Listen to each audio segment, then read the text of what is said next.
Our next segment is going to be a continuation of the series we've called Difference Makers. People who see a dysfunctional government, see polarization, and want to do something about it. And they step up. They are the citizen lobbyists that we always talk about. And as you know, one of the things that is my big belief is that more people have to get involved in government, more people have to make a statement as to what they think is wrong with government. And there's a very unique group in Colorado called Restoring Colorado that's done just that. They've stepped up. They're in the middle of a petition drive related to redistricting. They're doing some exciting things. So today we're going to talk to Randy Schafer, find out what the project's about, find out how they got organized, and again, find out how they're making a difference and how they're trying to bring a solution to this dysfunctional political world we live in. So Randy, good morning. Welcome. Good morning, Steve. So tell us about Restoring Colorado and how you got things going. Restoring Colorado is an organization that is trying to put something on the 2014 ballot. It began last year, the summer of last year in 2013, when a number of counties looked at the possibility of seceding from the state of Colorado. That charge was led by Weld County, specifically the Weld County commissioners, who were extremely upset about legislative issues that were passed in 2013 without hearing the voice of rural Colorado. Those issues were rammed through the legislature despite opposition of the entire Eastern Plains and much of the Western Slope of certain issues. They allowed little to no voice, and as we sought to get that vetoed by the governor, he as well did not hear us. So they decided it was time for a change, and they enlisted other counties to join that cause, and we did. We had a number of meetings about the possibility of actually leaving the state so that we could have a voice in this new state. It's called the 51st State Initiative. Well, that whole program ran for a number of months, and ultimately, I think 11 counties decided to put that issue on the ballot as something they would consider, ask their citizens if they would prefer that their county look at secession. Phillips County was one of those counties that put it on the ballot, and it actually passed in Phillips County. 5 of the 11 counties passed that issue. We felt that ballot issue was more a shot over the bow, telling the state legislature that we do not like the way things are going. We think we want a voice, we need a voice, and we need change. So the secession issue really was of sending a message, I guess, to the state. Out of that whole cause, I started to look for a different alternative. I felt secession was too extreme. Secession was probably really hard to achieve because you had a whole bunch of things you had to step through to get there. And so I started to look at another way that we could possibly achieve the goal of having a voice in the state legislature without seceding. The proposal that I presented to my commissioners was to change the way we elect the House of Representatives. Our current House of Representatives has 65 members, and those 65 districts are based on equal population for each district. So ultimately, if you look at a map, and I'm going to show you briefly a map of the House and Senate, the House map shows most of the representatives, that's the bottom map, end up being in the Front Range. And there's only about 12 of the 65 that lie out in other Colorado or rural Colorado. The Senate, which is the top map, is even more pronounced. There's only 35 members in the Senate, and about 6 lie in other Colorado or outside the Front Range. And Randy, let me interrupt you for just one second. I'm from Illinois, but I live in Colorado. I've been here for 8 years. For people that are unfamiliar with the situation in Illinois or like Colorado, there's one major population center. So when you say Front Range, you're really talking about the Denver area, and that's the major population center. Just like in Illinois, it would be Chicago. That's correct. So what happens is, since most of the population lies in one place, when they have to draw their districts, they reach out like large tentacles to consume large areas of geography. Now, back in Illinois, we call everything else outside of Chicago downstate, and what you're really saying here is most of the areas outside of Denver are essentially rural, but when they draw Yes. the maps, because of population balance, the whole rural area, which is probably what, 85% of the state geographically? Yeah, it's probably at least 80%. Okay, yes. gets very little representation. So that's the problem. You have the population in one pocket, but the rural parts of the state feel they're underrepresented. That's correct. Right. So when they bring an issue forward, we have good representatives, but we have so few that they make no difference. They're always overridden. They don't, while they can say what they want, they're ignored, and the issues are all decided by that urban area in the center of the state. So my proposal was to change how we elect that House of Representatives to model what happens in the U.S. Congress. The U.S. Congress, just as we, has two houses, the House of Representatives and the Senate. In the Congress, the House of Representatives is called the People's House, and it's divided throughout the 50 states by population. So California has a great number of representatives. Wyoming has a very few in the House of Representatives in Congress. The Senate, however, in the U.S. Congress, gives equal representation to every state. Wyoming, with 600,000 people, has 2 senators. California, with 38 million people, has 2 senators. So there's a balance in the Congress, allowing every state to have a voice in the Senate, and also allowing the population to have its voice in the House of Representatives. But there's a check and balance there. So as I looked at our legislature, I looked at the House of Representatives because the numbers simply fit better. We have 65 districts there. If we were to change how we elect those representatives from population base to giving every county in the state one representative, we would simply drop one representative. We have 64 counties currently. And so if we made that change, the House would change very little. It would drop one representative, and you wouldn't have to do anything as far as remodeling in the legislature. If you were to use the Senate and use the same model as the U.S. Congress, the Senate currently has 35, so we'd be adding 29 new representatives in the Senate. We'd have to remodel the Senate chambers, and it would just be costly to do. So rather than an exact model of the U.S. Congress, I used the other house in the Colorado legislature as the model, but changing it so that every county has a seat at the table, every county has a voice.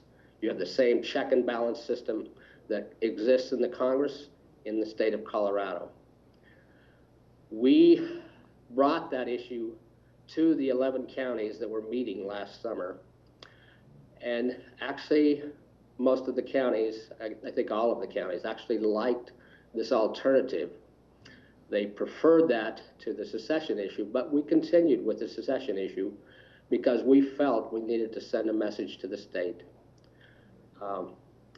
So at the end of the November ballot, and when the 5 counties had passed it, we started to work on this new cause, taking this change of how we elect our House of Representatives.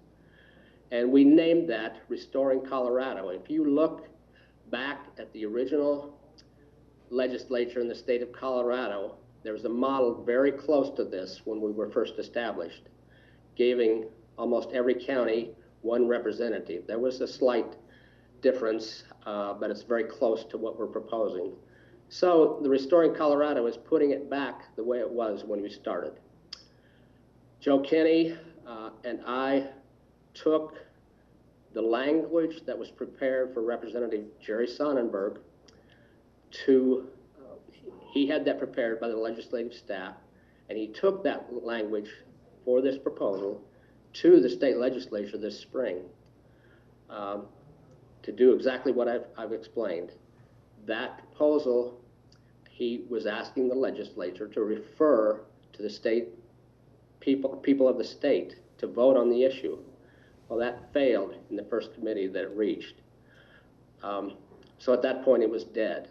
So we took the language that Jerry had crafted, which is what I explained, and we started down the road, Joe, Kenny, and myself, of getting it approved to be a title on the ballot for November 2014.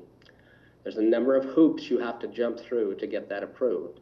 And it took us probably another month to get that approval. We finally got the approval, and you have to go through a review to get your petitions printed. That took also another couple of weeks to get that done. So we really started our full effort, got the final approval around the last part of April, and got our petitions ready to go in May. So the deadline for getting 86,105 signatures is August 4th. So we had May, June, July, essentially, to get 86,105 signatures. We had no network at that point. We had the 11 counties who were really supporting the issue, but we created a website, Restoring Colorado, which you can look at and see our cause. And we started to enlist people across the state to carry petitions. Now, the 51st State Initiative had a number of followers, and so those followers kind of joined our effort. And we have petitioners in almost every county of the state. There may be about 4 to 5 counties that we don't have anybody carrying petitions. People are excited about the issue. They like it. And it's a tremendous effort. It's all-consuming effort to try to get that on the ballot. Citizens Initiative is not an easy thing to accomplish, especially if you don't have money to do that. Many citizens initiatives raise money and they hire petitioners to take that throughout the state. We did not have any money to start this issue, so this was totally a grassroots effort. We have had contributions to help us pay for some of our costs, but essentially Joe and I are funding this out of our own pockets. Randy, how many signatures do you think you have to actually get in order to have 86,000 good signatures? Well, our goal as we began was to get 100,000 signatures, because we know that some people just aren't registered. They're going to be thrown out. So our goal was to get 100,000, and that's how many petitions we printed, so we would reach that goal. That would give us a little cushion at the end. So right now we're sitting at the last week of gathering petitions. We know at this point that we are not going to accomplish the task. We just do not have enough petitions out to make the 86,000 signature number.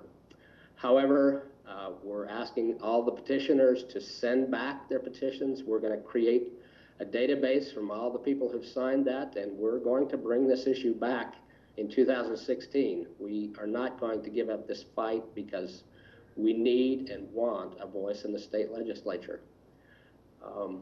We cannot run this issue as a citizens initiative in 2015 because the state statutes only allow tax issues in odd number years. But we have people very excited about the issue. We hope to create a network in every county so that we hit the ground running in the next go-round. We hope to raise money so that when we do get it on the ballot, we will be able to campaign for it. But we're excited, even though it's disappointing in this current year not to make the goal. We're excited about the change and the possibilities for the future. We think it has to happen. You can't have the urban area totally dominating a state, and this is true in every state in the Union. A number of states around us believe in this cause. If you look, especially the western states, Nebraska is our neighbor. Western Nebraska has complained for years about the domination of Omaha and Lincoln. Western Nebraska is saying they have no voice. And you look all around us, that same thing happens. If we're able to accomplish this, we certainly hope we will be able to. Other states, I think, will pursue that same thing, because all people need a voice in their state legislature. You know, Randy, I have to tell you, sometimes they say the simplest ideas are the most brilliant. We don't take positions on our show, but we talk about process. I think your idea is so brilliant in its simplicity that you're to be congratulated. And I do think this could catch on in some other states. As I said to you, I was thinking of Illinois, where I'm from. I think there's 102 counties in Illinois, and there's 118 state reps. So that would be a pretty seamless transition in Illinois as well. And I know that what they call the downstate reps there always feel the same thing. So you may be starting a little bit of a movement here. And as you said, even if it is only a very heavy shot across the bow and gives people a wake-up call and brings you to the table for your issues, to a certain extent, you will have accomplished something. And I think you're going to see over the next 2 years, they're going to want to bring you to the table because they're not going to want you on the ballot in 2016. That's right. I think there's some fear there that the power would be lost, the power base will be lost in the Front Range. But, you know, we need the voice. We need to be a part of what's governing us. Yeah, you know, Randy, you are such an articulate spokesperson. I have to tell you, I had about 7 questions listed here, and you just went so smoothly through your presentation. You covered all 7 questions, so thank you for doing that. The one thing you didn't cover before we end here is tell the listeners, tell the viewers, how can they get involved? How can they find you? What if they want to sign up? What if they want to get ready for 2016? You know, where's your website? Give us the pitch so people can find you. Sure. Our website is restoringcolorado.org. And actually, you can sign up on that website. It's not going to be of any value right now to carry a petition or to be someone who organizes in your county. You can sign up now because we're going to start probably in the next couple of months to create our organization for the entire state.